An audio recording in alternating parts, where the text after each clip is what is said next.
नमस्कार साथियों, मैं अरुण कुमार दुबे, सेवानिवृत्त विशेष सचिव उत्तर प्रदेश शासन, अपने YouTube channel for social work में आपका स्वागत करता हूँ। आज मैं आपसे बेरोजगारी की समस्या के निवारण हेतु उठाए जा सकने वाले कदमों के बारे में चर्चा करूँगा। इस संबंध में सबसे पहले और प्रधान कदम के रूप में तो सरकारी नौकरी ही आती है। सरकारी नौकरी आज भी बेहतर और सुरक्षित मानी जाती है, इसलिए लाखों युवा सरकारी नौकरी प्राप्त करने के लिए लालायित रहते। लेकिन सच्चाई यह है कि सरकारी नौकरी की संख्या बहुत कम है और इसे प्राप्त करने की इच्छा रखने वाले अत्यधिक संख्या में। देश में प्रतिवर्ष 2 लाख कार्मिक सेवानिवृत्त होते हैं, अतः इतनी ही संख्या में युवाओं को सरकारी नौकरी प्राप्त हो सकती है। लेकिन लाखों पदों की रिक्तियां भी विद्यमान हैं, जिन पर भर्तियां सुनिश्चित हो जाएं तो बहुत सारे युवाओं को उनकी मनचाही और शिक्षा के अनुरूप नौकरियां मिल सकती हैं। केंद्र एवं राज्य सरकार के विभिन्न विभागों में 60 लाख से अधिक पद रिक्त हैं, जिनमें 9,10,000 पद अकेले केंद्र सरकार के विभिन्न विभागों में रिक्त पड़े हैं। पिछले 5 सालों में केवल 4,44,813 रिक्त पदों पर भर्ती हो पाई है। निजी क्षेत्र में नौकरियों का परिदृश्य भी बहुत सुखद नहीं है। इस संबंध में संपन्न हुए एक सर्वे में 800 से अधिक कंपनियों में से मात्र 3% कंपनियों ने ही कर्मचारियों की संख्या बढ़ाए जाने पर अपनी सहमति व्यक्त की। सर्वे के अनुसार छोटे आकार के संगठनों में नियुक्ति के अवसर सबसे ज्यादा है, उसके बाद मध्यम आकार और बड़े आकार के संगठनों का नंबर आता है। सर्वे के मुताबिक अब कंपनियां उत्पादकता बढ़ाने, छुट्टी पर गए कर्मचारियों को वापस बुलाने तथा टेक्नोलॉजी के उन्नत स्वरूप को अपनाने की बात कर रही है। इस परिदृश्य में स्थिति के सुधरने की संभावनाएं बताई जा रही हैं। सरकारी नौकरियां तो सीमित ही हैं, अतः हमको स्वरोजगार की ओर बढ़ना पड़ेगा। इस संबंध में ध्यान रखा जाना चाहिए कि स्वरोजगार और नौकरी भिन्न भिन्न चीजें हैं। नौकरी भी एक रोजगार है, स्वरोजगार या अपना व्यवसाय भी एक रोजगार है। छोटा मोटा काम करना भी एक रोजगार है। हमारे आंकड़े नौकरी को ही रोजगार का एकमात्र संकेतक मानते हैं, जो कि उचित नहीं है। भारत में लगभग 44% लोग कृषि कार्यों से जुड़े हैं, 39% छोटे उद्यमों व विभिन्न व्यवसायों में और 14% के पास निजी क्षेत्र की या सरकारी नौकरियां हैं। देश के कुल रोजगार में केंद्र, राज्य और सभी निगमों को भी मिलाकर सरकारी नौकरी का बहुत कम हिस्सा है। फिर भी वर्षों से रिक्त चले आ रहे पदों पर नियुक्ति से युवाओं को राहत तो मिलेगी ही।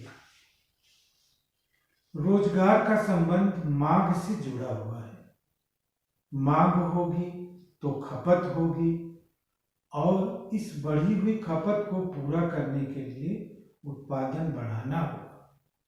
अगर उत्पादन बढ़ेगा तभी रोजगार के अवसर पैदा होंगे। अतः अपनी अर्थव्यवस्था में मांग बढ़े, इसके लिए हमको उपाय करने होंगे। इसमें राजकोषीय उपायों को आजमाना होगा जिससे खपत में लोगों की क्रय शक्ति बढ़ेगी और परिणाम स्वरूप खपत में भी वृद्धि होगी। बड़ी संख्या में रोजगार देने वाले sector auto, real estate, export, construction, manufacturing तथा कृषि जैसे सेक्टर इस समय खपत और निवेश दोनों मानकों पर अच्छी स्थिति में नहीं है। संकट का मुख्य कारण असंगठित क्षेत्र से आ रहा है। यह क्षेत्र श्रम बल के 94% हिस्से को नियोजित करता है। यदि यह क्षेत्र गिरावट का सामना करेगा तो निश्चित ही रोजगार में गिरावट आएगी। रोजगार वृद्धि के लिए शिक्षा को भी रोजगार परक बनाया जाना आवश्यक। इसके दूरगामी परिणाम अच्छे मिल सकेंगे। इसी तरह निजी क्षेत्रों में भी रोजगार के अवसरों को बढ़ाए जाने की आवश्यकता है और यह तभी होगा जब मांग में वृद्धि। सरकार ने कॉर्पोरेट टैक्स में छूट दे दी। यह छूट लगभग 1.48 लाख करोड़ थी, ताकि उद्यमियों को सुविधा और संरक्षण प्राप्त हो सके और वे इस लाभ को पुनः अर्थव्यवस्था में निवेश करें, जिससे विकास दर बढ़े और रोजगारों का सृजन हो। इस स्थिति की प्रशंसा विभिन्न अंतर्राष्ट्रीय संगठनों ने की है तथा वर्ष 2030 तक भारत के चमकीली विकास की संभावनाएं प्रस्तुत की। एक रिपोर्ट के अनुसार लगभग 200 अमेरिकी कंपनियां चीन से अपना उत्पादन बंद कर भारत की ओर कदम बढ़ा सकती।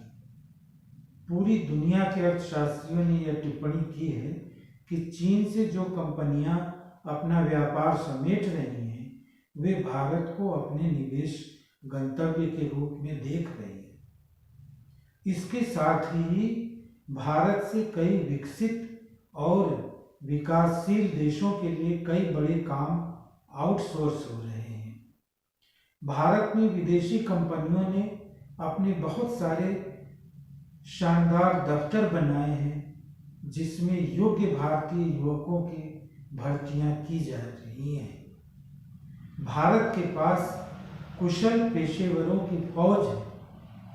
हमें इनकी नियुक्तियां विदेशी कंपनियों में कराए जाने हेतु विशिष्ट प्रयास करने होंगे, शोध पर बल देना होगा और नवाचार गतिविधियों को बढ़ाना होगा।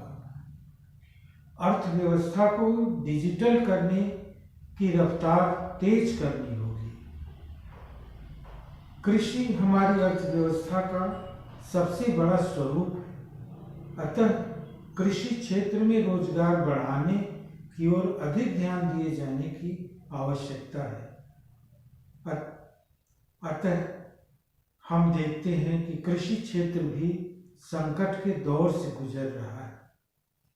एनसीआरबी के आंकड़े एक भयावह स्थिति को दर्शा रहे हैं, जिसमें उत्पादक पीढ़ी अर्थात किसान और युवाओं में आत्महत्या की दर बढ़ रही है।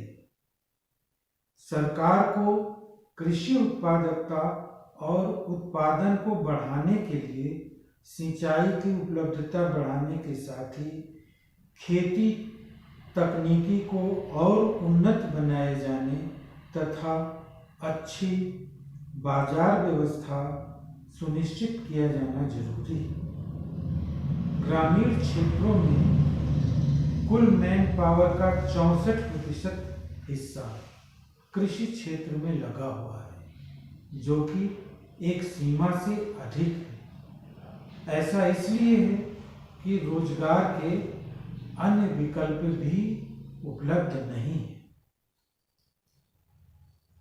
लोगों को कृषि से इतर कार्यों में नियोजित करके भी काफी लोगों को रोजगार में लगाया जा सकता है। किसानों की आय का एक बड़ा माध्यम पशुपालन भी है। अभी पशुधन गणना संपन्न हुई थी, जिसमें पशुधन में 4.6% की वृद्धि दर्ज की गई है। इसलिए पशुधन की उत्पादकता बढ़ाने के लिए नस्ल संवर्धन, बेहतर चारा, पोषक आहार, पशुओं की चिकित्सा तथा इनके झुंड में रहने संबंधी व्यवस्थाओं को किए जाने की जरूरत है। उत्तर प्रदेश सरकार द्वारा बेरोजगारी की समस्या को दूर करने और अर्थव्यवस्था के विकास हेतु कई योजनाएं संचालित की जा रही हैं, जिनमें एक जिला एक उत्पाद ODOP एवं MSME प्रमुख है। केंद्रीय मंत्री नितिन गडकरी ने अपने एक वक्तव्य में कहा है कि सूक्ष्म, लघु एवं मझोले उद्योग अर्थव्यवस्था की कठिनाइयों को दूर करने में बहुत सक्षम है, किंतु इन उद्योगों के वर्तमान स्तर से संतुष्ट नहीं हुआ जा सकता। इन क्षेत्रों में बहुत सुधार किया जाना अपेक्षित है। इसके साथ ही कुटीर उद्योगों के विकास पर भी ध्यान दिया जाना चाहिए। इसके लिए ऐसी नीतियां बनानी होगी जो स्थानीय उद्योगों को भी बढ़ावा दें। यहाँ पर प्रधानमंत्री जी के इस निर्णय का उल्लेख करना प्रासंगिक प्रतीत होता है। माननीय प्रधानमंत्री जी ने 2 परस्पर संबद्ध समितियों का गठन किया है, जिसमें पहली समिति निवेश और विकास पर गठित है और दूसरी समिति रोजगार और कौशल विकास पर। ये समितियां यह सुनिश्चित करेंगी कि लोगों को अच्छी नौकरियां और अच्छी आजीविका मिल सके तथा आर्थिक रूप से सक्रिय समूहों की संख्या बढ़ सके। रोजगार प्रदान करने में ऐसे आत्मनिर्भर समूहों की संरचना किए जाने की महती जरूरत है। हमको अपने विदेश व्यापार को भी मजबूत किया जाना पड़ेगा। तमाम कोशिशों के बाद भी भारत का विदेशी व्यापार बढ़ नहीं पा रहा है। हमारा निर्यात सेक्टर कमजोर है और अंतर्राष्ट्रीय बाजार में हमारी उपस्थिति बहुत कम है। भारत को विभिन्न उद्योगों में कुशलता प्राप्त करनी होगी ताकि वह अपने उत्पादों को विश्व बाजार में खपा सके। अतः विदेशी व्यापार से जुड़ी नीतियों पर पुनर्विचार किए जाने की जरूरत है। विदेश व्यापार में हम टिक सकें, इसके लिए सबसे बड़ी गारंटी उत्पादों की उच्च गुणवत्ता और उत्पाद लागत का कम होना है। भारत में श्रम सस्ता है, फिर भी उच्च लागत की अर्थव्यवस्था है। इसके कारण हम अंतर्राष्ट्रीय प्रतिस्पर्धा में पिछड़ जाते हैं। रोजगार की संभावनाओं को और बढ़ाए जाने के लिए इस स्थिति को सुधारना बहुत जरूरी है। हमने कृषि की और व्यापार की जैसे प्रमुख क्षेत्रों की बात की है। एक अन्य बड़े घटक विनिर्माण क्षेत्र पर भी दृष्टि डालना आवश्यक है। संपूर्ण औद्योगिक क्षेत्र का 77% हिस्सा विनिर्माण क्षेत्र का ही होता है। इस क्षेत्र के 8 बुनियादी उद्योगों में बिजली और रिफाइनरी जैसे 2 महत्वपूर्ण क्षेत्रों की विकास दर अच्छी है। इन उद्योगों का सामाजिक आर्थिक विकास में बहुत बड़ा योगदान होता है। विकास दर में गिरावट एनबीएफसी क्षेत्र में जो पिछले दिनों दबाव पैदा हुआ था उसके कारण आया, किंतु कोरोना संकट के कम होने के साथ ही कंपनियों ने अपना उत्पादन बढ़ाया है। इससे विनिर्माण गतिविधियां बढ़ी हैं और रोजगार की संभावनाएं भी बढ़ रही हैं। इन प्रयासों को और बढ़ाए जाने की जरूरत है। मैं एक और तथ्य की ओर आपका ध्यान आकृष्ट करना चाहता हूं कि समय के साथ नव उदारवाद की कमियां भी अब उजागर होने लगी। हमें जरूरत है कि कुछ व्यापार नियंत्रण की नीतियों पर भी पुनर्विचार करें ताकि हम अपने यहाँ उत्पादन और रोजगार की स्थितियों को सुधार सकें। यह एक गूढ़ विषय है और व्यापक पड़ताल की मांग करता है। इस पर अलग से मैं आपसे पुनः चर्चा करूंगा। आज के लिए बस इतना ही। कृपया वीडियो को लाइक शेयर करके चैनल सब्सक्राइब करने का कष्ट करें ताकि नवीन वीडियो आपको प्राथमिकता के आधार पर उपलब्ध हो सके। धन्यवाद।